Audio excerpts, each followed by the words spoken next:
Well, hello again. I'm glad you came back. Hey, ready to take that voyage down the river?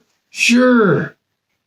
Let's try this thing and see if we can learn more about what is impacting our lives and what can impact our lives so that we can live lives that are fulfilling, lives that are meaningful, and lives that have purpose.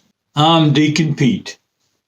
I'm a retired military engineer and former deputy sheriff. I'm an author. I'm a pilot. I'm also a chainsaw carver. I'm a husband, a father, grandfather, and godfather. I've been an ordained preacher for over 20 years. This channel is intended to help folks from living a senseless, meaningless life that's going nowhere. I want to give people hope for living a fulfilled life. I call my approach the promise in the profane. This is episode 3, The Hidden Treasures of Life. Fundamental to your life is discovering its purpose, discovering the humanity that you are meant to be, that you are becoming. Because remember I said we are a work in progress. All right.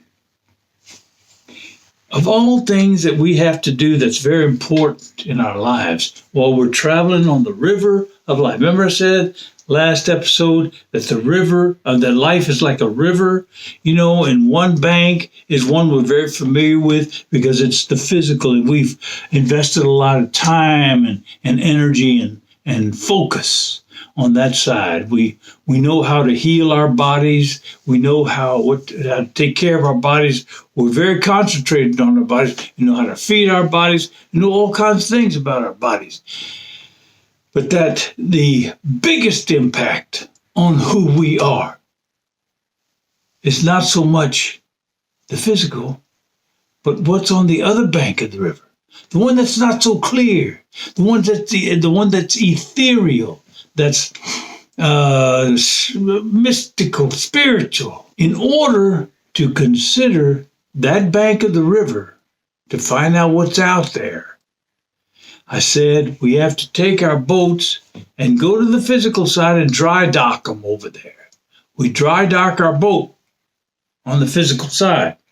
Now, how might you do that? Because what you got to do is start studying the other side. And to do that, you got to get rid of your TV. I mean, not get rid of them. You got to go to a place where the TV's not influencing you, where your cell phone's not influencing you, where there's no noise that's outrageous, no text messages, no cell phones, and that kind of stuff. And just be you with you and giving yourself time to ponder. Ponder what's on the other side. Think about it. Dwell upon it. With some guidance I'm going to give you here. You take a look at that side and things will start to clear up. And you'll see purpose. You'll see fulfillment. You'll see the things that you need to fill your life with on the other side. Where? Where do you do it? Where is a good place that isolates you from these noises and cell phones and all this stuff? Well, you can tell I'm a little partial here. I say one of the best places to go is a church. Okay? You step out of the profane, back into the church. You get in the church, and it's going to be quiet. It smells nice. It smells like incense, the perfume of incense, and an old lady's perfume. That's what it smells like. Oh, it smells pretty good. Anyway, it's usually dark. It's got stained glass windows. It's colorful. It's majestic. It usually got cathedral ceilings. Get that? Cathedral? Anyway, it's got nice statuary and pictures and all this kind of stuff. So it It'll allow you to settle down, get away from the world, and ponder. Right. It allows you time to ponder. That's what you need. Now, you may not want to go to a church. And don't go during worship. I mean, man, there's too much going on during worship. You're not going to be able to ponder a thing. Go during a time between so that you'll have time just for yourself. And usually there's nobody there besides you. Or another place that you might be able to get away from it all is, my dear pal has come to visit us because he likes limelight. And so what part of it does he stick into the camera?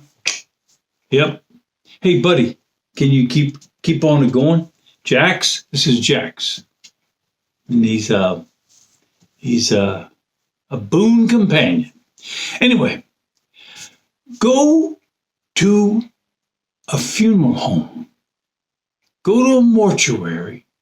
Usually they have chapels for people to view the dead and that kind of stuff. Well, they're perfectly suitable for pondering. They're quiet and they're made for this thing, for this kind of activity. Just go ahead and go into it and ask the director there or whoever's the staff. Just ask them if you can borrow this for for an hour or so, and because you need to think about some things and you just need some quiet time. And I'm sure they'll accommodate you. Okay. But suppose you're the kind of person who says, I don't want to be boxed in. It's claustrophobic to me. I don't want to be inside a building in order to do this pondering. Well, go to a place that's full of trees and grass and stuff like that. But don't go to a park. Don't go to a city park, because what's going to happen? You got people walking their dogs. You got people playing with their frisbees and stuff. You got people yelling and running around, having a good time, and riding their bikes and chasing geese and all this kind of stuff. It's a buzz with activity, and that's distracting. You don't need that. So the best park that you can go to, you think I'm crazy, but it's tried and true for me. You go to a cemetery. Yeah. Jack says, huh? Huh? No. Go to a cemetery. It's out. There are a lot of trees. It's calm. There's no hustle and bustle. A cemetery is a nice place to just be calm. Sit on one of the benches, relax, let the warm breeze deal with you, and let the Mother Nature take her course, and you can ponder there. It's very quiet. All right? And so, when you ponder, consider this. And this is really, we're getting to the heart of our whole promise in the profane. All right.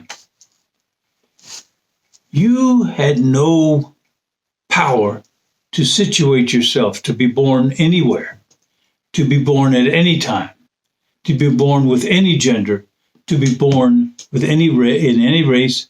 That was out of your power.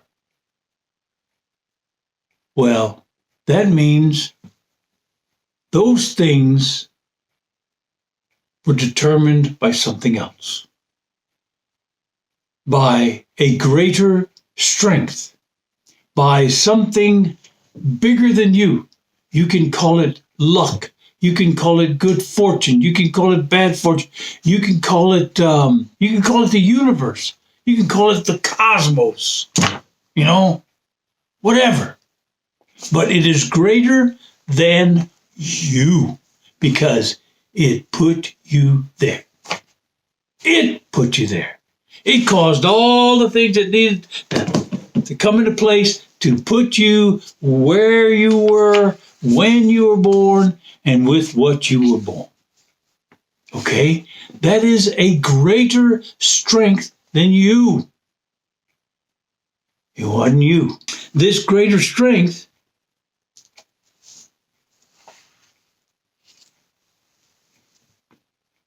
caused you to have sentience. Sentience. You are self-aware. You are aware that you are aware. And there is no logic that says a greater strength than you gave you greater strength than it. That don't make sense. So that means that this greater strength than you, that has control over where you were put down, where you were born, when you were born, and all that kind of stuff, that greater strength has sentience like you. It has self-awareness like you.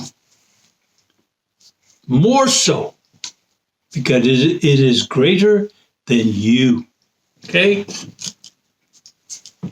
So, this greater strength causes these things to happen. All right? And this greater strength did it. If it has sentience, that means it has purpose. It's got something in its mind. It's got a direction. It's going to do this for some reason. That means, my dear people, you have purpose. You have purpose. This greater strength than you put you there, put you wherever you are for a purpose that this greater strength has established. And so there is your purpose. Right? Right. And the purpose includes making you more than you are. And that is shown by what is happening in your life. You are a greater human being than when you were a child, than a baby. When you were a baby, you didn't contribute much. All you did was cry and hack off your mom. And really hack off your dad. Okay, that's all you did. And it didn't get much better for a long time. When you got to be a teenager, it got real bad. But get back to the ranch. You are in the process, like I said in episode number 1, you are a work in progress. So you are becoming more you. That's if your life is on track. You're becoming more you. But the intention of this greater strength is for you to be more you. What does that consist of? Now, I have looked at this a long time. I've been looking at this a long time. I mean, I may look nice, but I'm working on my 8th decade of life. And by this time, I've got a good idea of some of the reasons we're alive. And I have discovered that no matter what you are interested in, if you're interested in electronics, if you're interested in medicine, if you're interested in meteorology, if you're interested in seismology, if you're interested in race cars, if you're interested in rocket ships, if you're interested, whatever you're interested in, and you work in that field, your work, whatever it is that you do, fundamentally, in order for you to be fulfilled, must help people. It has to help people. If you don't help people with what you're doing, you are standing on eggshells, and that don't last. If you have people at your focus of the fundamental reason why you're doing your welding, you're cutting grass, you clean houses, whatever. If the people are your focus, if you're a baker, whatever, then your life has a chance to be fulfilling. This is how we make sense of our lives. It's how we make sense of them.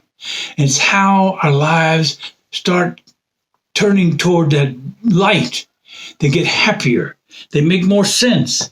And they will lead to the source of happiness. This source of greater strength, this greater strength that has sentience, has many names. I mentioned some of them. The universe, cosmos,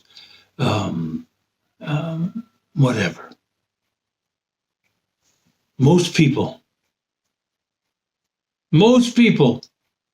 know this greater strength as God. And it doesn't make sense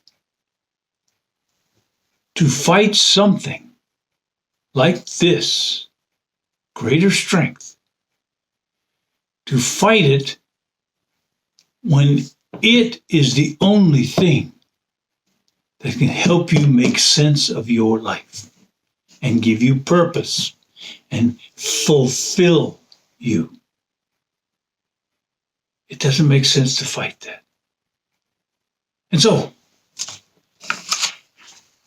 our next episode, we're going to look at people, the type of people that you can find peace in, people that can help you become more human yourself, people that exude humanity and people that don't, and how you may or may not be able to interact with them, and how you may become human no matter what they are doing. As we take a look at the ethereal side of the bank of the river, and we perceive more through the mist, and we start getting a look at this wonderful greater strength that is God, then we begin to find the true promise in the profane. See you next time.